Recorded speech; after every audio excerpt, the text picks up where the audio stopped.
We can have the judges introduce themselves, and then students will be asked to do the same, and I'll have the time cards on this side. Well, welcome. My name is Randy Kotz, and I'm from the Holland Science Center for Presidential Studies. Hi, good morning, Don Cooper with the Gerald Ford Foundation. Good morning, Alexandra Wilson, co-founder of the Fundraisers Collective and Director for Development at Samaritas. Caden Burtz of Coldwater High School. Jalen Alzpeda, Coldwater High School. Jackson Riley, Coldwater High School. Okay. Ready? You got this. What are the protections outlined in the First Amendment?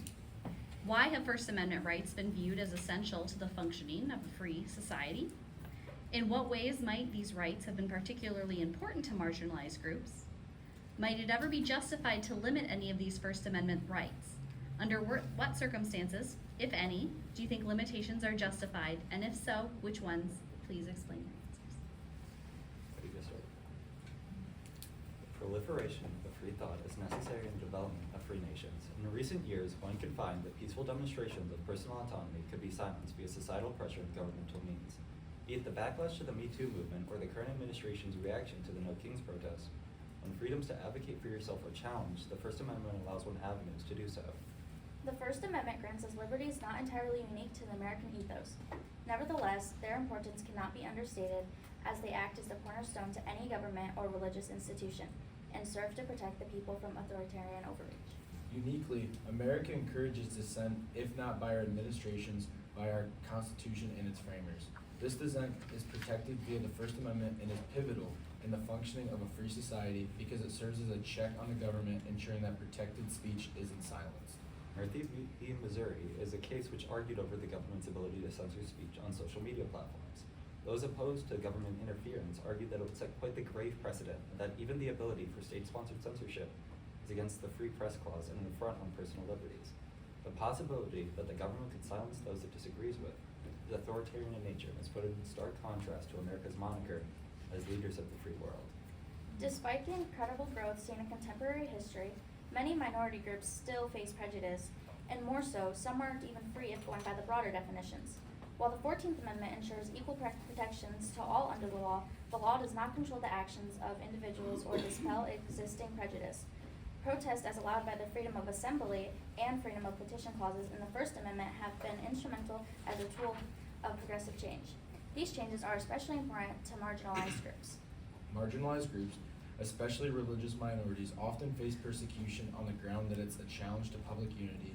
Nevertheless, their religion is protected under the Freedom of Religion Clause in the First Amendment.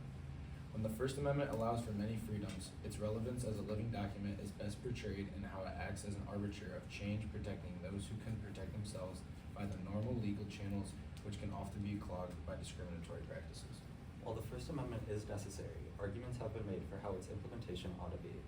In certain cases, the limiting of free speech is necessary as its ambiguous nature could allow for both hate speech and the inciting of public fears if poorly managed. Many cases have gone to the Supreme Court in hopes of defining free speech. Landmark cases include Schneck versus United States and Brandenburg versus Ohio. These cases added the clear and present danger stipulations and the limiting of free speech when intended and likely to incite lawless action, respectively. The growing prevalence of social media adds to these problems as it becomes harder for governments to hold individuals accountable to their words. The intrinsic value people derive from words and conversations feel this discrepancy between difficult topics and fear-mongering. Conversation serves as a tool of change, one that, if perverted, could work to subjugate citizens. Under our current administration, the First Amendment is even more crucial, as when the government passes laws that contradict the First Amendment, as they did earlier this year with Texas Senate Bill 10, it sets a grave precedent. It requires reaction, one that is within our power as American citizens, and one that is guaranteed by the First Amendment.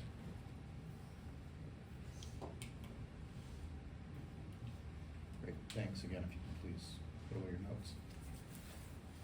Great. Thank you, and it's a very thoughtful discussion of how the First Amendment contributes to individual liberty. Could you expand on that a little bit and talk about how the First Amendment might contribute to the common good as envisioned by our founders? Well,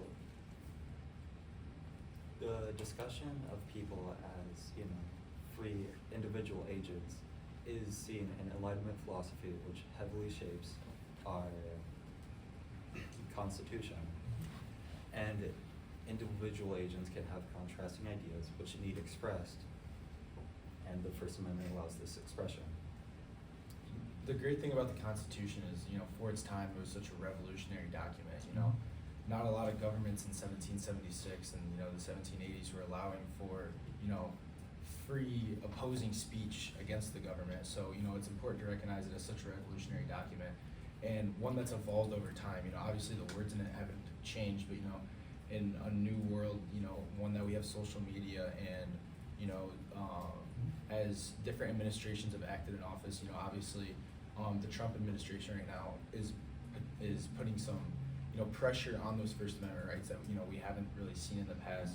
So it's important to recognize that, the First Amendment is such a revolutionary thing, and at the same time, as an American citizen, something to be very grateful for, In other countries, such as maybe like a China or Russia, you speak out against your government and, you'll get punished for that. So, while there have been challenges to the First Amendment, it's important to recognize that, that is something that's very valuable to us as American citizens, and something, it's a freedom and a privilege that, a lot of people in other countries don't really have.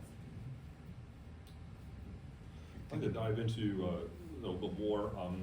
Talk a little bit about the Establishment Clause. You mentioned like marginalized groups, and of course our country has become much more diverse over time. How has the interpretation of the Establishment Clause changed? Positive, negative? I don't believe interpretation has changed. I feel like public response to how it may be challenged has. As Texas Senate Bill 10 passed by majority vote, if unaware, Texas Senate Bill 10 is a bill that mandated that all Texas public classrooms must display the 10 Commandments, which goes in direct violation of the Establishment Clause, which says that no government institution can publicly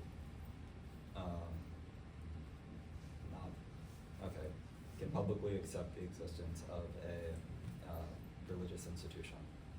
Yeah, and I completely agree with them. I believe that the interpretation of it really hasn't changed over time, but it's important to note, as our country's evolved, we're such a diverse nation with so many different, types of religions, and it's important to respect each religion. Everyone has equal protection under the law, as stated in the Constitution, so it's important to note that, the Constitution works together, and you have to respect everyone that's in our nation as, their own individual person, and respect their religion. So, with the Establishment Clause, it's important to not have, government-sponsored religion. Obviously, you talked about Senate Bill 10, displaying the 10 Commandments in the classrooms, and, they try to make the argument that it's, more for a moral ideal, but, the moment that you start allowing small things like that and under, special conditions like that, that opens that slippery slope into, potentially going deeper into a state-sponsored religion, which is clearly not allowed with the idea of the Establishment Clause. I would also like to add that the Establishment Clause, specifically for our community, is very heavily important because our community has a heavy population of Muslims, and so I think a very good example of this is every Friday at a certain time, they're allowed to leave our school to attend mosque at a separate place, which I think is very beneficial for everyone there, and it's working very well for our school as well. And I want to go off of her point. The high Muslim population has been seen as detrimental in the 2016 election, as when our current president, President Trump, he ran on the idea of a Muslim registry, which is blatantly against the Establishment Clause and could be seen as an affront on other clauses seen in the First Amendment. I'd like to pull it back a minute. In your opening statements, at the very end, we talked about, and we touched on this, the Texas bill, right? And there was a quote, and you said something, appropriate reaction, right, when rights are violated. What is an appropriate reaction? Well, I think it's important to note that, an appropriate reaction is one that follows the ideas also laid out in the First Amendment, that right to address, the right to protest, the right to have press over the topic. So, it's important to follow these ideas that have also been laid out, because you don't want to fight fire with fire in this case, especially as a citizen in the United States. You have a voice, and being able just to make that voice heard and do it in appropriate means can be enough. And you know, we've seen that with Senate Bill 10. There's been plenty of pushback. You know, maybe not exactly within Texas. You know, that's more of a conservative Republican state. But you know, outside of Texas, so it's important to know that you know Americans know what's right and Americans know what's wrong. And as long as you follow just means, and you know, maybe you're limiting violence, you're limiting potential hate speech, that you can fight these things, but do it in a right manner. And what would you say to somebody who says, well, you know, the Second Amendment's the right to bear arms against the government when it's this tyrannical? Like, what would be your response to if somebody approached you with that context? Well, the Second Amendment is, you know, that's a completely different argument. I feel Sure. the Second Amendment has been so different than what, you know, the framers of the Constitution, you know, they talk about this idea of a well-regulated militia. I don't think, you know, my parents owning an AR-15 is a well-regulated militia. So I think that that's gone, you know, far beyond what it was meant to be. And, you know, obviously it's adapted with the times, and I feel like, you know, there's obviously a different modern-day interpretation, but just it's important to know that as our country evolves, you have to keep everything within its means, and you don't want, you know, things like the Second Amendment to get too out of hand and stretch far beyond what they really, really meant. I respectfully disagree with Jackson, as the ability for people to bear arms is essential, and many thinkers around many framers of the Constitution agreed that it is necessary for people to be armed in case of government overreach. Yep. Nope. Well, thank you guys.